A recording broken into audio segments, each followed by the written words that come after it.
Ikaze kuri Nataneri hafi ya Bora kandi mbifuriza kugira umutima ukomeye ndetse no kwihangana aho muhereye hose, by'umwihariko abarokotse jenoside yakorewe abatutsi mu mwaka w'1994.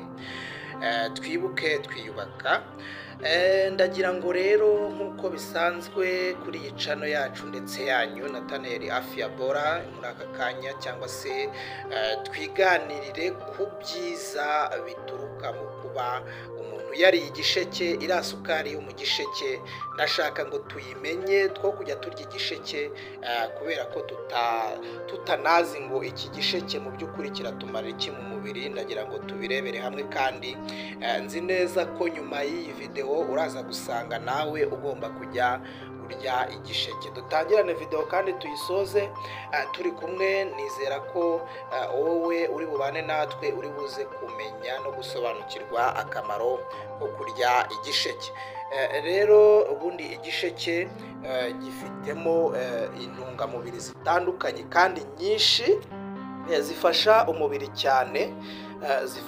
cyane, ndetse abantu benshi ntabwo bakunda kuzitaho kuko bazi ko barya igisheke kubera ko bari kumva isukari nyine, ariko ntabwo bajya bagenda bamenya n'izo ntungamubiri bari bukure mu gisheke. Hari abantu bajya barwara indwara zaturutse kuba babuze intungamubiri zimwe na zimwe kandi nyamara bakazifatiye no mu gisheke, hanyuma ugasanga agiye kwa muganga birangiye wenda bamuhaye n'imiti iri butume izo ntungamubiri azigira mu mubiri we, bitewe n'uko igisheke cyifitemo intungamubiri zifasha umubiri cyane. Hari igihe ushobora kuzibura kandi utazi ko ziboneka mu gisheke, ugasanga bitumye ujya no kwa muganga kwivuza indwara zitandukanye. Reba niba utarakora subscribe, kandi by'umwihariko ndashimira abantu mwayikoze rwose. Wowe uri kurebaho ukabona warayikoze, Imana iguhe umugisha. Hanyuma nawe tubanye bwa mbere, reba ko utari yayikoraho maze nawe uyikoreho, hanyuma tujye tugenda tubana no mu zindi video tugenda dushyiraho kandi ni ingirakamaro. Ubundi igisheke ni ikinyamasukari kandi cyiza. Isukari y'igisheke buri irimo 43 by'isukari, kubera ko iriya sukari iboneka mu gisheke iba ari isukari y'umwimerere cyane. Ni umwimerere cyane, rero umubiri uba uyikeneye kuko buriya impamvu ari isukari y'umwimerere, buriya ibasha no gukora neza cyane mu ngingo z'umubiri w'umuntu, kubera ko nta bindi bintu iba yagiye yongerwamo. Reka rero mbanze mbabwire ibintu biboneka nk'uko muri kubibona muri aka gataburo karimo intungamubiri ziboneka mu gisheke. Buriya mu gisheke buriya dusangamo karori dusangamo 160, hanyuma carbohydrates dusangamo garama 20, hanyuma isukari tugasangamo garama 20, naho proteine dusanga mu gisheke dusangamo 0.1, amagarama 0.1, hanyuma tugasangamo fat ntazirimo, harimo 0 grams, harimo garama 0 fat. Ubwo ni ibinyamavuta, ariko n'ubundi namwe murabyumva mu gisheke ntabwo habonekamo ibinyamavuta. Hanyuma hari icyo bita fibre dusangamo 0.70, amagarama 0.77. Tugasangamo calcium ingana na 76.28 miligarama. Tugasangamo potassium dusangamo miligarama 279. Tugasangamo magnesium dusangamo miligarama 4. Hanyuma iron tugasangamo 0.55, izo ni miligarama.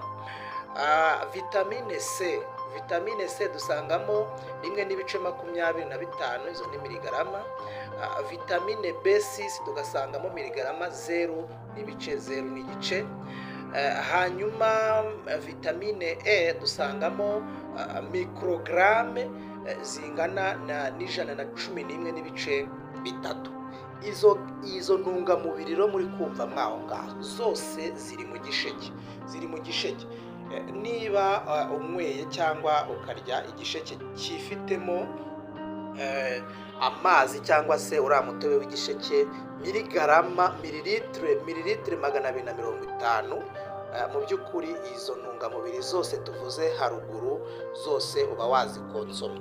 Reka rero duhite tureba ibyiza byo kunywa uriya mutobe w'icyo gisheke cyangwa se iriya sukari iboneka muri icyo gisheke. Iyi sukari rero mbere na mbere nicyo bita inagi iri natirere, energy natirere. Abenshi iyo umubiri wakoze cyane, bananiwe cyane, abantu bazi ibanga ry'igisheke buriya, umuntu wakoresheje imbaraga nyinshi cyane hanyuma akarya kiriya gisheke agahita arya igisheke, ndagira ngo nkubwire yuko imbaraga zirongera zikagaruka.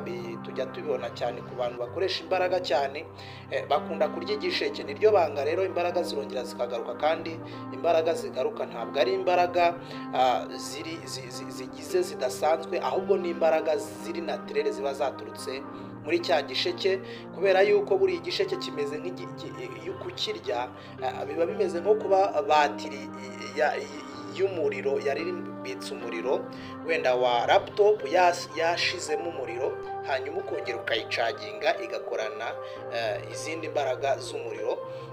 N'umubiri w'umuntu rero niko bimeze. Iyo umubiri wabaye weak kubera imirimo umuntu yakoze, ahita arya igisheke kigahita cyongera kikamugarurira energy ziri natirere, ugasanga umuntu agize imbaraga. Ikindi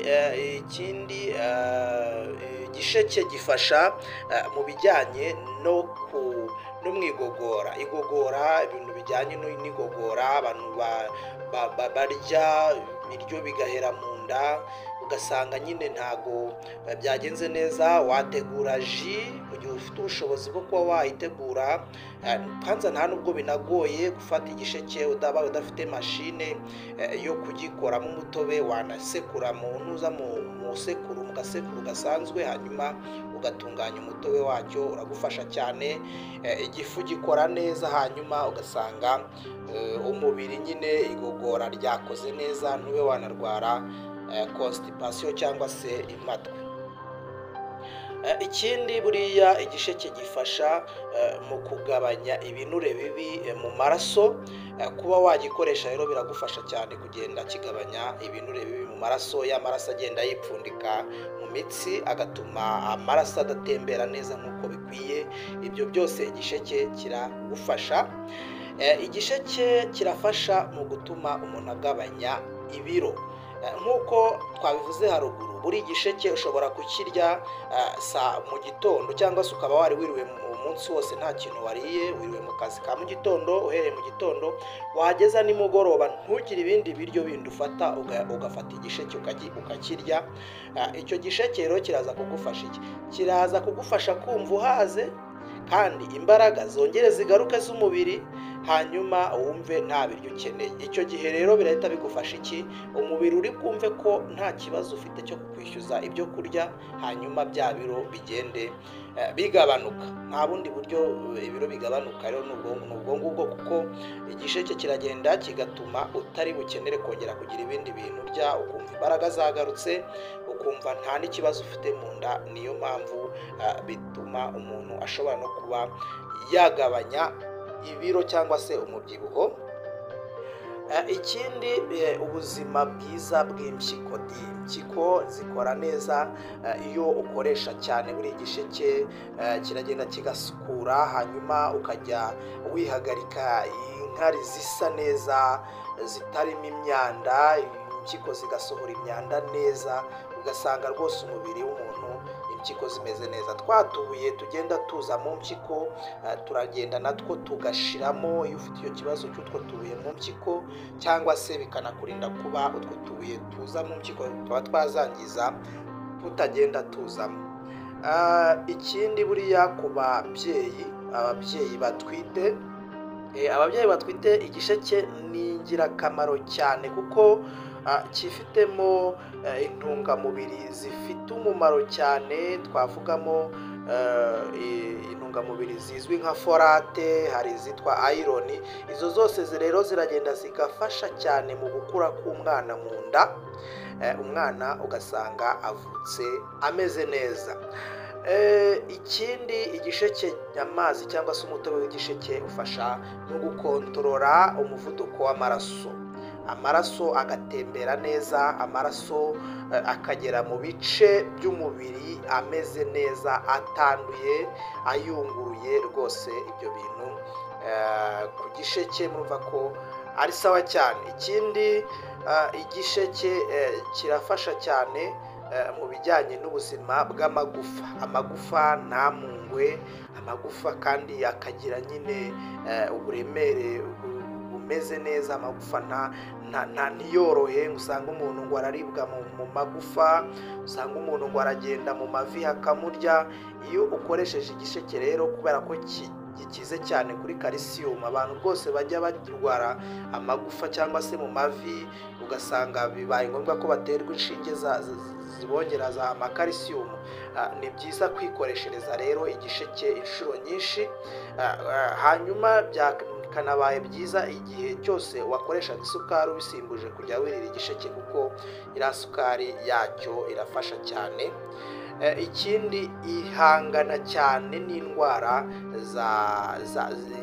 na kanseri, kubera ko ikize cyane kuri ama antioxida azwi nka flavonoide, harazwi nka phenolix.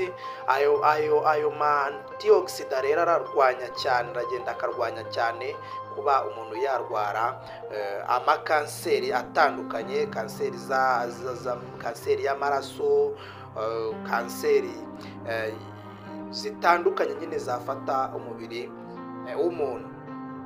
Rero ikindi buriya hari abantu bajya bagira ibibazo byo kurwara indwara zandurira mu mibonano mpuzabitsina, za nk'ama infection urinaire. Ayo ma infection rero kubera ko igisheke kigenda kigafasha cyane mu buryo bwo gusukura, nabo biragenda bikabafasha cyane.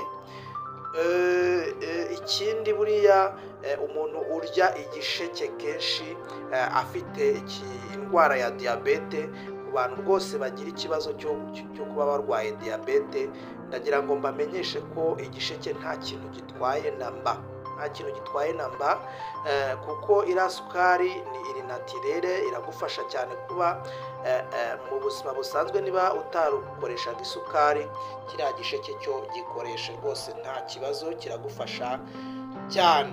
Rero isukari ikomoka mu gisheke murumva ko ni isukari nziza, iba iryoshye kandi nta n'ikintu yangiza mu mubiri, iragufasha kuba imbaraga z'umubiri zibasha kwiyongera kandi ugahora umeze neza, haba n'indwara z'uruhu, ugasanga n'uruhu rw'umuntu rwose rumeze neza. Ndabakunda cyane rero, kandi mbasaba gukora subscribe kugira ngo tujye tugumya kubana tugenda twunguka byinshi ku bijyanye n'ibimera cyangwa se n'ibyo kurya tugenda turya, kugira ngo bijye bigenda bidufashiriza umubiri mu cyimbo cyo kubirya kugira ngo twumve turyohewe.